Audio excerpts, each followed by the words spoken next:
LDF എന്താ പറയുക, നമ്മൾ കേട്ടിരിക്കുന്ന ഏറ്റവും വലിയ രണ്ട് തമാശകളാണ്, ക്യാപ്ഷൻസാണ്. LDF വരും എല്ലാം ശരിയാകും, പിന്നെ എന്താ വേറൊരു ഇതും കൂടെ പറയും, ഇവരുടെ എന്താ LDF ഉണ്ടെങ്കിലേ ഇന്ത്യ ഉള്ളൂ എന്നൊക്കെ പറയാം. ആ തോന്നൽ ഭരണാധികാരിക്കും കൂടി ഉണ്ടാവണം. ഇത് എൻ്റെ ജനങ്ങളാണ്. പണ്ട് പറയില്ലേ, രാജാവ് കക്കില്ല, കാരണം വെച്ചാൽ രാജാവിൻ്റെതാണ് രാജ്യം എന്ന് പറഞ്ഞാൽ ഈ രണ്ടാമത്തെ ഭരണം തുടങ്ങിയപ്പോൾ തന്നെ ഇങ്ങനെ തുടങ്ങിയത്. ആദ്യത്തെ ഭരണം ഒരുമാരൊക്കെ നന്നായിട്ട് പോയതാണ്. ഈ രണ്ടാമത്തെ ഭരണം തുടങ്ങി ഇങ്ങനെ തന്നെയാണ് പോയിക്കൊണ്ടിരിക്കുന്നത്. നന്നായിട്ട് ഭരണം നടക്കണം. BJP ആണ് നല്ലതെങ്കിൽ അവർ ഭരണം, കോൺഗ്രസ് ആണ് നല്ലതെങ്കിൽ അവർ ഭരണം. അഴിമതിയില്ലാതെ നല്ല ഭരണം കാഴ്ചവെക്കുന്ന ഏത് പാർട്ടിയാണ് അവർ ഭരണം. പക്ഷെ സർക്കാർ പലതും ചെയ്തിട്ടുണ്ട്, അത് ആളിൽ എത്തിക്കാനൊന്നും എല്ലാവർക്കും കഴിഞ്ഞിട്ടില്ല. നമ്മൾ പട്ടിണി മരണങ്ങൾ, ശിശു മരണങ്ങൾ തൊട്ടുള്ള എല്ലാ രീതിയിലും ഇപ്പോൾ ഗ്രാഫ് എടുത്ത് നോക്കി കഴിഞ്ഞാൽ നമ്മൾ കേരളം നമ്പർ 1 ആണ്. അപ്പോൾ എവിടെയാണ് നമുക്ക് കുറവ് വന്നുള്ളത്? നമ്മൾ മുന്നോട്ട് തന്നെയാണ് വന്നുള്ളതെന്ന്. നമസ്കാരം കേരള. ഈ കഴിഞ്ഞ MP തെരഞ്ഞെടുപ്പിൽ LDFൻ്റെ വൻ പരാജയമാണ് നമ്മൾ കണ്ടത്. എന്തുകൊണ്ടായിരിക്കും അങ്ങനെ സംഭവിച്ചതെന്ന് നമുക്ക് പബ്ലിക്കിനോട് തന്നെ ചോദിച്ചറിയാം. ഈ പ്രാവശ്യത്തെ MP ഇലക്ഷൻ കഴിഞ്ഞായിരുന്നല്ലോ. ഇലക്ഷൻ കഴിഞ്ഞപ്പോൾ LDFൻ്റെ പരാജയമാണ് നമ്മൾ കണ്ടത്. എന്തുകൊണ്ടായിരിക്കും പരാജയിക്കാൻ കാരണം? പരാജയത്തിനുള്ള കാരണം വെച്ചാൽ ഇവർ ജനങ്ങളുടെ പൾസ് അറിയുന്നില്ല. ഇപ്പോൾ ഈ നമ്മുടെ ഇപ്പോഴത്തെ ഭരണകർത്താക്കൾ ജനങ്ങളുടെ പൾസ് അറിയില്ല, പ്രത്യേകിച്ച് കേരള ഗവൺമെൻറ്. അവരിങ്ങനെ ഒരു പ്രൊപ്പഗാൻഡ ടൈപ്പ് കമ്മ്യൂണിക്കേഷനാണ്. അവർക്ക് എന്തെങ്കിലും ഇങ്ങനെ പറഞ്ഞാൽ മതി. ഇപ്പോൾ തൃശ്ശൂർ സുരേഷ് ഗോപി ജയിച്ചില്ലേ, അത് അദ്ദേഹത്തിൻ്റെ ഒരു ഡിറ്റർമിനേഷനാണത്, അല്ലെങ്കിൽ അദ്ദേഹത്തിന് ആ ജനങ്ങളോടൊരു കടപ്പാടാണത്. അദ്ദേഹം ഏത് തരത്തിലും ജയിക്കും എന്നുള്ളൊരു വാശിയും, അല്ലെങ്കിൽ തൃശ്ശൂരിന് വേണ്ടി എന്തെങ്കിലുമൊക്കെ ചെയ്യണമെന്ന് പറഞ്ഞിട്ട് എടുത്താണ്. കേരളം ഞാനിങ്ങ് എടുക്കുകയാണെന്ന് പറഞ്ഞാൽ ഇനി പുള്ളി അത് തന്നെ വരുള്ളൂ ഇവിടെ. പിന്നെ രണ്ടാമത്തെ കാര്യം വെച്ചാൽ ഈ ഏതെങ്കിലും ഒരു ലീഡേഴ്സ്, ഇപ്പം നമ്മുടെ ആരാണ്, മുരളീധരൻ പറഞ്ഞു തൃശ്ശൂർ സുരേഷ് ഗോപി ജയിക്കില്ല, അത് ചെയ്യില്ല. എങ്ങനെ പറയാൻ പറ്റുന്നു? ഇവർക്ക് എത്ര ജനങ്ങളുടെ പൾസ് ഇവർക്ക് എങ്ങനെ മനസ്സിലാക്കാൻ പറ്റും? ഒരു തരത്തിലും ഇവർ ജനങ്ങളുടെ പൾസ് അറിയാതെ ഇവരൊരു പ്രൊപ്പഗാൻഡ ടൈപ്പ് കമ്മ്യൂണിക്കേഷനാണ് ഇവർ നടത്തിക്കൊണ്ടിരിക്കുന്നത്. അത് വെച്ചിട്ട് ജനങ്ങൾ, പക്ഷേ അതൊന്നുമല്ല. പണ്ടായിരുന്നു ജനങ്ങൾ എന്ന ഒരു നേതാവ് പറഞ്ഞാലേ അതങ്ങ് ഫോളോ ചെയ്യാം. ഇപ്പം അങ്ങനെ ഫോളോ ഇല്ല. ജനങ്ങൾക്ക് ചിന്തിക്കാനുള്ള കഴിവുണ്ട്. ഇപ്പോൾ ഈ ഞാൻ പറയുമ്പോൾ രാഷ്ട്രീയമല്ലാതെ, പക്ഷേ ഈ കമ്മ്യൂണിസത്തിൽ ആൾക്കാർ അവരുടെ നേതാക്കന്മാർ പറയുന്നത് മാത്രം അവരനുസരിക്കുള്ളൂ. നമ്മളുടെ ഏതൊരു പ്രോഗ്രാമിൽ ഒരാൾ പറഞ്ഞതാണ്. അതായത് എന്താ പറയുക, നേതാവ് അത് ആട്ടുംകാട്ടാണെന്ന് പറഞ്ഞാൽ ശരി, ഓക്കെ, അങ്ങനെ പറയുന്ന കൂട്ടത്തിലാണ്. പക്ഷേ ജനങ്ങൾ കുറേയൊക്കെ തിരിച്ചറിഞ്ഞു കഴിഞ്ഞു. ഇനിയിപ്പം കമ്മ്യൂണിസം എന്ന് പറയുന്ന സംഭവം LDF എന്താ പറയുക, നമ്മൾ കേട്ടിരിക്കുന്ന ഏറ്റവും വലിയ രണ്ട് തമാശകളാണ്, ക്യാപ്ഷൻസാണ്. LDF വരും എല്ലാം ശരിയാകും, പിന്നെ എന്താ വേറൊരു ഇതും കൂടെ പറയും, ഇവരുടെ എന്താ LDF ഉണ്ടെങ്കിലേ ഇന്ത്യ ഉള്ളൂ എന്നൊക്കെ പറയാം. ആ കൂടെ കേരളത്തിൽ ഒരു സീറ്റാണ് കിട്ടിയിരിക്കുന്നത്. എന്നിട്ടാണ് ഇവർക്ക് എങ്ങനെ പറയാൻ തോന്നുന്നതാണ്. ഈ വർഷം ഭയങ്കരമായിട്ട് കുറഞ്ഞു പോയല്ലോ, ഒരു സീറ്റ് മാത്രമേ കിട്ടിയിട്ടുള്ളൂ. അങ്ങനെ കിട്ടുന്നുണ്ടെങ്കിൽ ജനങ്ങൾക്ക് അത്രയും വെറുത്തു എന്ന് പറഞ്ഞാലേ, ഇപ്പം നമ്മളിപ്പം ഏത് ഭരണാധികാരികളെയും നമ്മൾ അക്സെപ്റ്റ് ചെയ്യണം. അത് പൊളിറ്റിക്സ് നോക്കാതെ നമ്മൾ അക്സെപ്റ്റ് ചെയ്യണം. എന്താ പറയുക, ഇപ്പം ഇവിടെ കോൺഗ്രസ് ഭരിച്ചിട്ടുണ്ട്, കമ്മ്യൂണിസ്റ്റുകാർ ഭരിച്ചിട്ടുണ്ട്. പക്ഷേ എന്നാലും നമ്മൾ ഒരു പരിധി ഇലക്ഷൻ്റെ സമയത്ത് മാത്രമല്ലേ നമുക്ക് പൊളിറ്റിക്സ്. അത് കഴിഞ്ഞാൽ പിന്നെ അത് നമ്മുടെ ഭരണാധികാരിയാണെന്നുള്ള തോന്നലാണ് ജനങ്ങൾ. ആ തോന്നൽ ഭരണാധികാരിക്കും കൂടി ഉണ്ടാവണം. ഇത് എൻ്റെ ജനങ്ങളാണ്. പണ്ട് പറയില്ലേ, രാജാവ് കക്കില്ല, കാരണം വെച്ചാൽ രാജാവിൻ്റെതാണ് രാജ്യം. ഇപ്പം അങ്ങനെയല്ല. ഭരണകർത്താക്കൾ ഇത് കാട്ടിലെ തടി തേവരുടെ ആന. മുഖ്യമന്ത്രി രാജിവെക്കുന്നു തോന്നുന്നുണ്ടോ? കാരണം ഇത്രയും ഒരു തോൽവി കിട്ടിയിട്ട് രാജിവെക്കും. ഇത്രയ്ക്കും മോശം ഒരു മുഖ്യമന്ത്രിനെ നമ്മൾ കേരള ജനത കണ്ടിട്ടുണ്ടാവില്ല, ഒരു തരത്തിലും കണ്ടിട്ടുണ്ടാവില്ല. കാരണം അത്രയ്ക്ക് വളരെ മോശം ഭരണമല്ലേ കാഴ്ചവെക്കും. അത്രയ്ക്ക് ഇപ്പം നമുക്കിവിടെ മണി ഫ്ലോ എന്ന് പറയുന്ന സംഭവമില്ല. ഒന്നാമത്തെ കാര്യം, ഇപ്പം എന്താ പറയുക, ആൾക്കാരുടെ നോർമൽ പബ്ലിക്കിൻ്റെ ഇൻകം വളരെ കുറവാണ്. ശരിക്കും പറഞ്ഞാൽ ഇവിടെ നമ്മളുടെ ഇവിടെ സർക്കുലേറ്റ് ചെയ്യുന്ന പൈസ ഇവിടെ വരുന്നില്ല എന്നുള്ളതാണ് ശരിക്കും. ഇവിടെ ഇല്ല, പൈസ വളരെ കുറവായിട്ടാണ് ഫീൽ ചെയ്യുന്നത്. ഓൾമോസ്റ്റ് കുറേയൊക്കെ ബിസിനസ്, ഇതിപ്പോൾ ഞാനിപ്പോൾ ഇത് ബ്ലാബറിങ് ചെയ്യണ പോലെ പോകും. കാരണം നമ്മൾ ഒരു സ്റ്റാറ്റിസ്റ്റിക്സ് ഡാറ്റ വെച്ചിട്ട് സംസാരിക്കുന്നതിനും കുറേ കൂടെ നല്ലത്. എന്തായാലും ഈ ഗവൺമെൻറ്, ഇത്രയും മോശം ഒരു ഗവൺമെൻറ്റിനെ ഞാൻ എന്തായാലും കണ്ടിട്ടില്ല. വളരെ മോശം ഗവൺമെൻറ്. ഒരു മനുഷ്യനും ഈ കമ്മ്യൂണിസം എന്ന് പറയുന്ന സംഭവത്തിന് വേൾഡ് വൈഡ് ഇൻ്റർനാഷണലി നമ്മളൊരു ഫ്ലോപ്പ് മോഡലാണത്. ഈ ഒരു സംഭവത്തിന് ജനങ്ങൾ ഒരു തരത്തിലും വോട്ട് ചെയ്യരുത് എന്നാണ് ആഗ്രഹം. അതായത് ഇപ്പോൾ ഈ കഴിഞ്ഞ 5 വർഷം രണ്ടാമത് പിണറായി ഭരിക്കാൻ കയറിയ ശേഷം ഉണ്ടല്ലോ, ഭരണം വളരെ മോശമായിരുന്നു. അഴിമതിയും അതുപോലെ തന്നെ നാട്ടിൽ ശരിക്കും ഒരു അരാജകത്വമായിരുന്നു. ഒരു പാർട്ടിക്കാരുടെ ഓവറായിട്ടുള്ള ഒരു ഭീഷണിപ്പെടുത്തി കാര്യങ്ങൾ നടത്തുന്ന രീതി, അങ്ങനെ ജനങ്ങൾക്ക് പാർട്ടിയോട് വെറുപ്പായി. ശരിക്കും പറഞ്ഞാൽ രണ്ടാമത്തെ ഭരണം തുടങ്ങിയപ്പോൾ തന്നെ ഇങ്ങനെ തുടങ്ങിയത്. ആദ്യത്തെ ഭരണം ഒരുമാരൊക്കെ നന്നായിട്ട് പോയതാണ്. ഈ രണ്ടാമത്തെ ഭരണം തുടങ്ങി ഇങ്ങനെ തന്നെയാണ് പോയിക്കൊണ്ടിരിക്കുന്നത്. അതിൻ്റെ ഒരു പ്രതിഫലനമാണ് ഇപ്പോൾ ഇവർക്ക് കിട്ടിയത്. ഇനിയും കേരളത്തിൽ LDF വരും. ഇനി കേരളത്തിൽ LDF അവർ നന്നായിട്ട് ഭരിച്ചവർ ഭരണം, നല്ല പാർട്ടി ഭരണം നമുക്കിവിടെ നന്നായിട്ട് ഭരണം നടക്കണം. BJP ആണ് നല്ലതെങ്കിൽ അവർ ഭരണം, കോൺഗ്രസ് ആണ് നല്ലതെങ്കിൽ അവർ ഭരണം. അഴിമതിയില്ലാതെ നല്ല ഭരണം കാഴ്ചവെക്കുന്ന ഏത് പാർട്ടിയാണ് അവർ ഭരണം. ജനങ്ങൾക്ക് വേണ്ട അതാണ്. അല്ലാണ്ട് കേരളം മുഴുവൻ കീശ വീർപ്പിക്കാൻ വേണ്ടി കയറിയിട്ട് കാര്യമില്ല. നാടിന് നല്ല ചെയ്യാൻ വേണ്ടി കയറണം. നാടിനും ജനങ്ങൾക്കും വിലക്കയറ്റം കുറയണം. അങ്ങനെയുള്ള കുറേ പൊതുജനങ്ങൾക്ക് വേണ്ട കുറേ കാര്യങ്ങളുണ്ട്. അതൊക്കെ ചെയ്തു കഴിഞ്ഞാൽ ഓട്ടോമാറ്റിക് ജനങ്ങൾ വോട്ട് ചെയ്യും, പാർട്ടി വിജയിക്കും, ഭരണം നിലനിൽക്കും. അല്ലാന്നുണ്ടെങ്കിൽ ഉള്ളതും കൂടി ഇല്ലാതെയാവും. ഇപ്പോൾ ഒരു സീറ്റല്ലേ കിട്ടിയുള്ളൂ. ഒരു സീറ്റ് കിട്ടിയ അവരുടെ പ്രവർത്തനത്തിൻ്റെയാണ് കിട്ടിയത്, ഒരു സംശയമില്ല. മുഖ്യമന്ത്രി രാജിവെക്കുമെന്ന് തോന്നുന്നുണ്ടോ? കാരണം ഇപ്പോൾ ഒരു സീറ്റല്ലേ കിട്ടിയുള്ളൂ. മുഖ്യമന്ത്രി രാജിവെക്കുമെന്ന് തോന്നാനില്ല. കാരണം ഒരു സീറ്റ് കിട്ടിയപ്പോൾ മുഖ്യമന്ത്രി രാജിവെക്കുമെന്ന് തോന്നാനില്ല. അദ്ദേഹം ഡബിൾ ചങ്കനാണ്. ഇതിലും വലുത് വന്നിട്ടും രാജിവെച്ചിട്ടില്ല. പിന്നെ ഇത് വലിയ കാര്യമില്ല. ഇത് കഴിഞ്ഞ 5 വർഷം മുന്നേ ഇത് തന്നെയായിരുന്നല്ലോ അവസ്ഥ. അന്നേരം കൂടുതൽ പ്രശ്നങ്ങൾ ഉണ്ടായിരുന്നു, ശബരിമല ഇഷ്യൂ. അതെ. പക്ഷേ ഇപ്രാവശ്യം നമ്മൾ അതുപോലത്തെ ഇഷ്യൂസ് ഒന്നും കണ്ടില്ലായിരുന്നു. അതിലും വലിയ ഇഷ്യൂ ആയിരുന്നു ഉണ്ടായിരുന്നത്. ജനങ്ങൾ അനുഭവിക്കായിരുന്നു കഴിഞ്ഞ എല്ലാ ജനങ്ങളും അനുഭവിക്കും. അതെ എല്ലാ ജനങ്ങളും അനുഭവിക്കായിരുന്നു. ഇപ്പൊ ഈ ഇലക്ഷൻ കഴിഞ്ഞായിരുന്നല്ലോ. ഇലക്ഷൻ കഴിഞ്ഞപ്പോൾ നമുക്ക് LDFന്റെ പരാജയമാണ് കണ്ടത്. എന്തുകൊണ്ടായിരിക്കും ഈ പ്രാവശ്യം ഇതുപോലെ പരാജയിക്കാൻ കാരണം? ഒരു സീറ്റിലേ കിട്ടിയിട്ടുള്ളൂ. അതെ, അത് കേരളത്തിലെ ജനങ്ങളെ ഇപ്രാവശ്യം എന്താണെന്ന് വെച്ചാൽ ഇന്ത്യ മുന്നണിക്ക് അനുകൂലമായി നിന്നു. അപ്പോൾ രാഹുൽ ഗാന്ധി പ്രധാനമന്ത്രി ആവണമെന്നൊരാഗ്രഹം മൊത്തത്തിൽ കേരളത്തിലെ ജനങ്ങളിൽ ഉണ്ടായിരുന്നു. അതുകൊണ്ടാണ് അവിടെ കോൺഗ്രസിനെ അവർ പിന്തുണച്ചത്. എന്നിരുന്നാൽ പോലും ഇടതുപക്ഷത്തിന് വോട്ട് ശതമാനം കുറഞ്ഞിട്ടില്ല. വോട്ടിംഗ് ശതമാനം മുമ്പത്തേക്കാളും കൂടുതലാണ് ചെയ്തിട്ടുള്ളത്. ഇതാണ് ഒരു കാരണമായിട്ടുള്ളത്. പിന്നെ സംബന്ധിച്ച് വേറെ പ്രത്യേകിച്ചൊരു കാര്യം കാണാനില്ല. ഇതാണ് മെയിനായിട്ട് ഞാൻ നോക്കിയിട്ട് കാണുന്നത്. അടുത്ത പ്രാവശ്യം എന്ന് പറഞ്ഞാൽ ഇത് കേരളത്തിലെ ഇത് ലോകസഭയിലേക്ക് അല്ലെങ്കിൽ പ്രധാനമന്ത്രിയുടെ നേതൃത്വത്തിലുള്ള ഒരു കേന്ദ്രമന്ത്രിസഭയ്ക്കുള്ളതാണ്. അതുകൊണ്ട് ജനങ്ങൾ ആ രീതിയിൽ നമ്മൾ ചിന്തിക്കുന്നവരുണ്ട്. കക്ഷി രാഷ്ട്രീയ ഭേദമന്യേ അങ്ങനെ ചിന്തിക്കുന്നവരുണ്ട്. അതാണ് ഇതിനൊരു പ്രധാനപ്പെട്ട ഒരു ഘടകമായിട്ട് ഞാൻ കാണുന്നത്. ഇതിന് മുന്നേ ഇപ്പോൾ നമ്മുടെ സ്റ്റേറ്റ് ഗവൺമെൻറ് ഇതുപോലെ തന്നെ വലിയ പരാജയം, ഒരു സീറ്റ് കിട്ടിയിട്ട് പിന്നെയുള്ള തെരഞ്ഞെടുപ്പിൽ നമുക്ക് സീറ്റ് വർധനവാണ് ഉണ്ടായത്. ഇടതുപക്ഷത്തിൻ്റെ വോട്ടിംഗ് ശതമാനം നോക്കിയിട്ട് ഒരിക്കലും കുറഞ്ഞിട്ടില്ല, കാരണം കൂടിയിട്ടുള്ളൂ. പക്ഷേ ഗണ്യമായ രീതിയിൽ കോൺഗ്രസിൻ്റെ പല സ്ഥലത്തും അലയൻസ് ഒരിക്കലും സുരേഷ് ഗോപിൻ്റെ 1,00,000 ചില്ലാനത്തിൻ്റെ അടുത്താണ് വോട്ടുകൾ തൃശ്ശൂർ പാർലമെൻറ്റിൽ മാറിയിട്ടുള്ളത്. അപ്പോൾ അങ്ങനെ പല സ്ഥലങ്ങളിലും അങ്ങനെ ഗണ്യമായ രീതിയിൽ കുറവാടെ വന്നിട്ടുണ്ട്. അപ്പോൾ അതൊക്കെ BJPക്ക് അനുകൂലമായ ഒരു ഘടകമായിരുന്നു. പിന്നെ തന്നെയല്ല, ഇപ്പോൾ ഇന്ത്യ മുന്നണി എന്ന് പറഞ്ഞാൽ ഇടതുപക്ഷം ഗവൺമെൻറ് അടക്കം പിന്താങ്ങുന്ന ഒരു മുന്നണിയാണ്. ആ മുന്നണി എന്ന് പറഞ്ഞു കഴിഞ്ഞാൽ അധികാരത്തിലെത്തുമ്പോൾ രാഹുൽ ഗാന്ധിയാണ്. എന്തായാലും ഇവിടുന്ന് ആര് പോയാലും ഒന്നിച്ച് നിൽക്കും കേരളക്കാർ. അപ്പോൾ നമുക്ക് ഇന്ത്യ മുന്നണിക്ക് അനുകൂലമായ രീതിയിലുള്ള ട്രെൻഡും ആളുകൾ വിചാരിച്ചിട്ടുണ്ട്. അപ്പോൾ ഇന്നാൾ വയനാട് കഴിഞ്ഞ പ്രാവശ്യം രാഹുൽ ഗാന്ധി നിന്നപ്പോൾ അതിനൊരു എഫക്റ്റ് മൊത്തം കേരളത്തിലുണ്ടായിരുന്നു. അതേ രീതി തന്നെയാണ് ഇപ്രാവശ്യം വന്നിട്ടുള്ളത്. കാരണം ഭരണത്തിൽ വരാൻ സാധ്യതയുണ്ട്. ഇന്ത്യ മുന്നണി അത്ര സ്ട്രോങ് ആയിട്ട് വരുമ്പോൾ എന്തായാലും അത് പ്രധാനമന്ത്രി ആ രീതിക്ക് രാഹുൽ ഗാന്ധിക്ക് ചാൻസ് ഉണ്ട്. ആ രീതിയിലേക്കാണ് ചിന്തിച്ചത്. അപ്പോൾ ഇതിനെതിരായിട്ടല്ല ശരിക്കും ട്രെൻഡ് മാറി പറഞ്ഞത് ഇന്ത്യ മുന്നണി അധികാരത്തിൽ വരുന്നു, അതിനെ അനുസൃതമായിട്ട് ആളുകൾ സപ്പോർട്ട് ചെയ്യുകയാണ് ചെയ്തത്. ഇല്ല, ഒരു പോരായ്മ ഒരു പക്ഷേ ചെറിയ രീതിയിൽ വന്നിട്ടുണ്ടായിരുന്നു. പക്ഷേ ഇന്ന് ഇപ്പോൾ നമ്മൾ നോക്കുമ്പോൾ ഏറ്റവും കൂടുതൽ സ്കൂളുകളായിട്ട് ബന്ധപ്പെട്ടും ഏറ്റവും കൂടുതൽ ഭരണത്തിൽ ഒരിക്കലും കുറ്റം പറയാൻ പറ്റില്ല. നമുക്ക് ഈ പ്രളയകാലത്തായാലും കൊറോണ സമയത്തായാലും നമുക്ക് നല്ല രീതിയിൽ ഗവൺമെൻറ് നമ്മൾ സപ്പോർട്ട് ചെയ്ത് നല്ല രീതിക്ക് പോയിട്ടുണ്ട്. അതുകൊണ്ട് ആ രീതിയിൽ ഗവൺമെൻറ്റിന് അനുകൂലമായിട്ട് അല്ല ഇത് എതിരായിട്ടൊന്നും പറയാൻ പറ്റില്ല. കാരണം വെച്ച് കഴിഞ്ഞാൽ ഇപ്പോൾ നമ്മളെ സംബന്ധിച്ച് ഇപ്പോൾ നമ്മൾ ഓരോ സ്കൂളിലും 3-4 കോടികളായിട്ട് ഓരോ ഗ്രാമപ്രദേശങ്ങളിൽ ഇഷ്ടം പോലെ ഹൈടെക്കായി വന്നിട്ടുണ്ട്. സാധാരണ ഇംഗ്ലീഷ് മീഡിയം സ്കൂളുകളിലും കിടപിടിക്കാവുന്ന രീതിയിൽ എല്ലാ സൗകര്യങ്ങളായിട്ടുണ്ട്. ആരോഗ്യ രംഗത്തെ പോലെ തന്നെ ഇഷ്ടം പോലെ വലിയ വലിയ ആശുപത്രി ഹൈടെക് ആയ രീതിയിൽ വന്നിട്ടുണ്ട്. അപ്പോൾ അടിസ്ഥാന വിഭാഗങ്ങളെ സംരക്ഷിച്ച് പോന്നിട്ടുണ്ട്. പക്ഷേ ഇതിൽ വന്നിട്ടുള്ളത് ഇതാണ്. പക്ഷെ കൂടുതൽ ആളുകൾ ഇപ്പോൾ കുറ്റം പറയുന്നുണ്ടല്ലോ.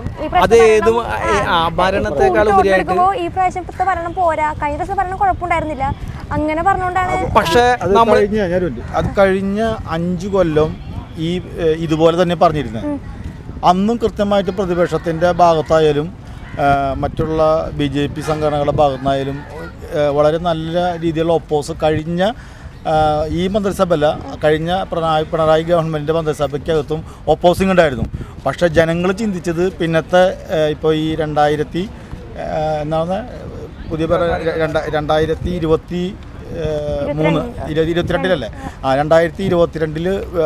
പിണറായിയുടെ ഗവൺമെൻറ് വന്നപ്പോൾ വളരെ ഭൂരിപക്ഷത്തിൽ കൂടുതൽ സീറ്റ് കൊടുത്ത് BJPക്ക് ചെയ്തത്.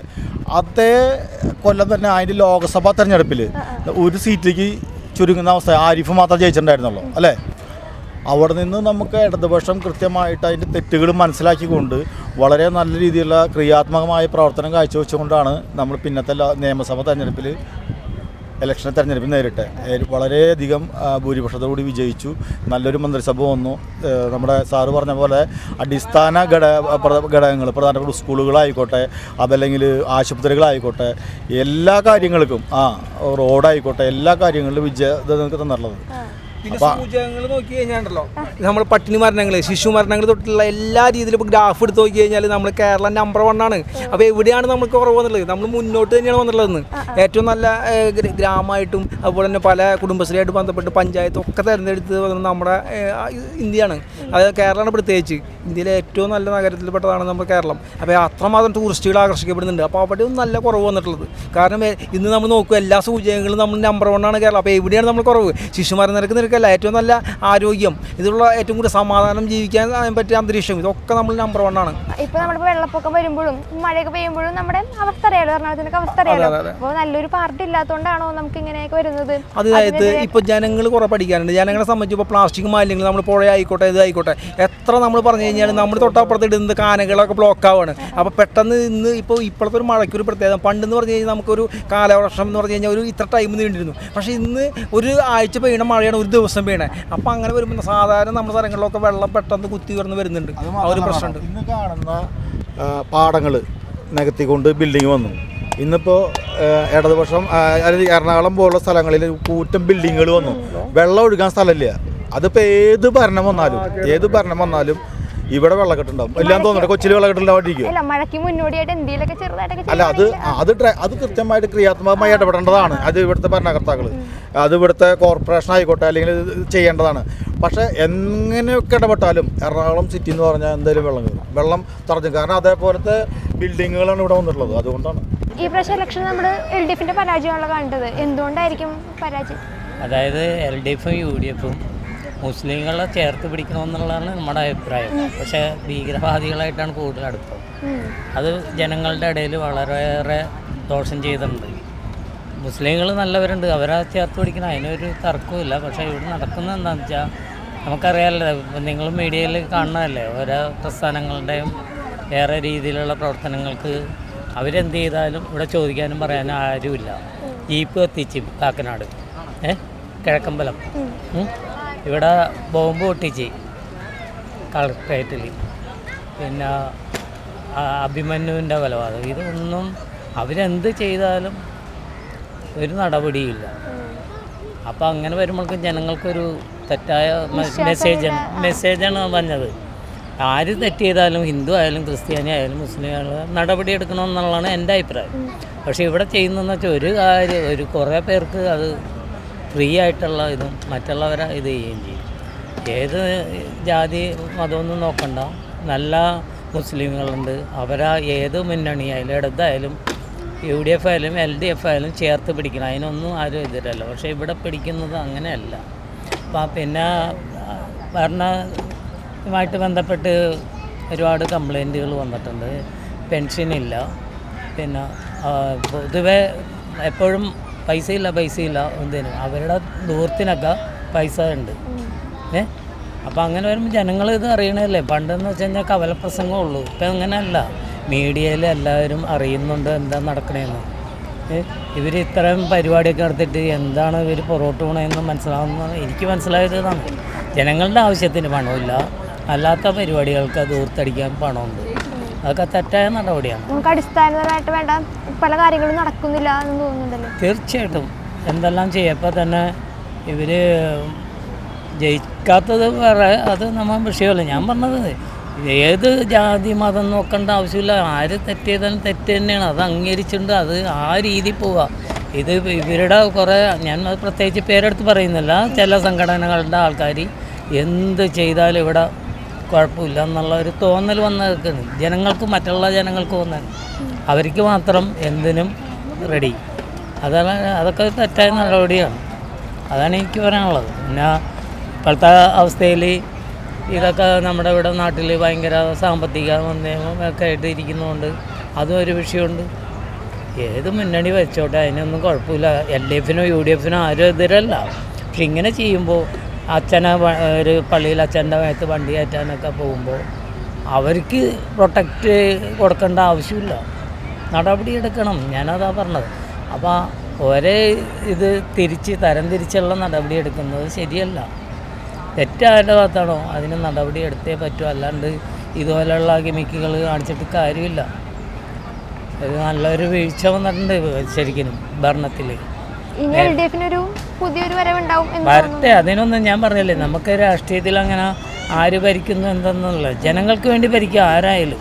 അത് ജാതി മതം നോക്കിയിട്ടല്ല ഭരിക്കേണ്ടത്. ഇപ്പോൾ കർണാടകനൊക്കെ ഭരിച്ചിരുന്ന വെച്ചാൽ എല്ലാ ജാതിക്കാരെയും കൂട്ടി അങ്ങനെ മാറ്റി നിർത്തിയിട്ടില്ല. ഇപ്പോൾ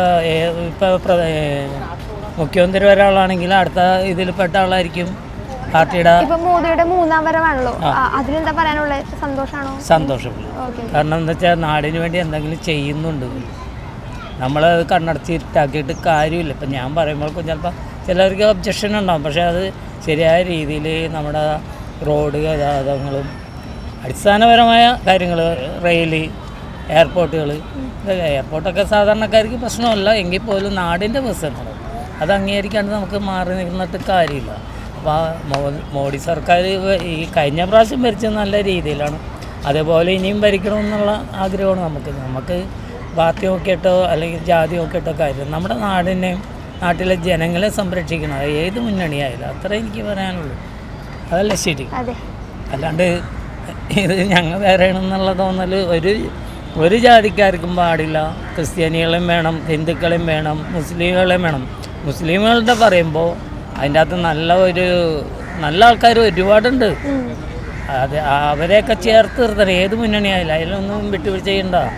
ഈ ഇങ്ങനെയുള്ള രാജ്യത്തിനെതിരെ പ്രവർത്തിക്കുന്ന ആൾക്കാരെ എപ്പോഴും ഒറ്റപ്പെടുത്തണം, നമ്മളായാലും ഒറ്റപ്പെടുത്തണം. അത് മുന്നണികളും അത് ശ്രദ്ധിക്കണം. അങ്ങനെ ഇപ്പോൾ മിക്ക മുന്നണിയിലും ഇവിടെ ആൾക്കാരൊക്കെ കീറിയിട്ടുണ്ട്. ഇപ്പോൾ നമ്മുടെ ഒരു സിദ്ധാർത്ഥിൻ്റെ മരണവുമായിട്ട് ബന്ധപ്പെട്ട് എന്ത് നടപടിയാണ് പറഞ്ഞത്? CBIക്ക് കൈമാറി, ഓക്കെ, പക്ഷെ അതിനൊക്കെ ഒരു പോസിറ്റീവായ ജനങ്ങൾക്ക് തോന്നുന്നൊരു പോസിറ്റീവ് നടപടി ഇതുവരെ വന്നിട്ട് അത് ഇത് ഭരിക്കുന്ന കുറേ ആൾക്കാരുടെ തീരുമാനങ്ങൾ അത്രേ ഉള്ളൂ. ഇപ്പോൾ മഹാരാജാസിലെ ഒരു അഭിമന്യു മരിച്ചു. ഒരുപാട് കാര്യങ്ങൾ നമ്മുടെ ചുറ്റുവട്ടത്ത് നടന്നിട്ടൊന്നും അതുമായി ഞാൻ പറഞ്ഞ രീതിയിലുള്ള ആൾക്കാരായിട്ട് ബന്ധപ്പെട്ട അതാണോ? ഒരു പ്രശ്നവും ഇവിടെ നാട്ടിൽ ആരും പ്രതികരിക്കുന്നില്ല. പേടിച്ചിട്ടാണോ അതോ എന്താണെന്നറിയില്ല. മുഖ്യമന്ത്രിക്കൊക്കെ പാർട്ടിയുടെ നല്ല സപ്പോർട്ടുള്ള ആളല്ലേ. CPM എന്ന് പറഞ്ഞാൽ ഇപ്പോൾ ഏറ്റവും സംഘടനാ ശക്തിയുള്ള ആൾക്കാരാണ്. അപ്പോൾ അവർ കർശനമായിട്ട് നടപടി എടുക്കാണ്ട് മാറി നിന്നാൽ പിന്നെ ആരെടുക്കും?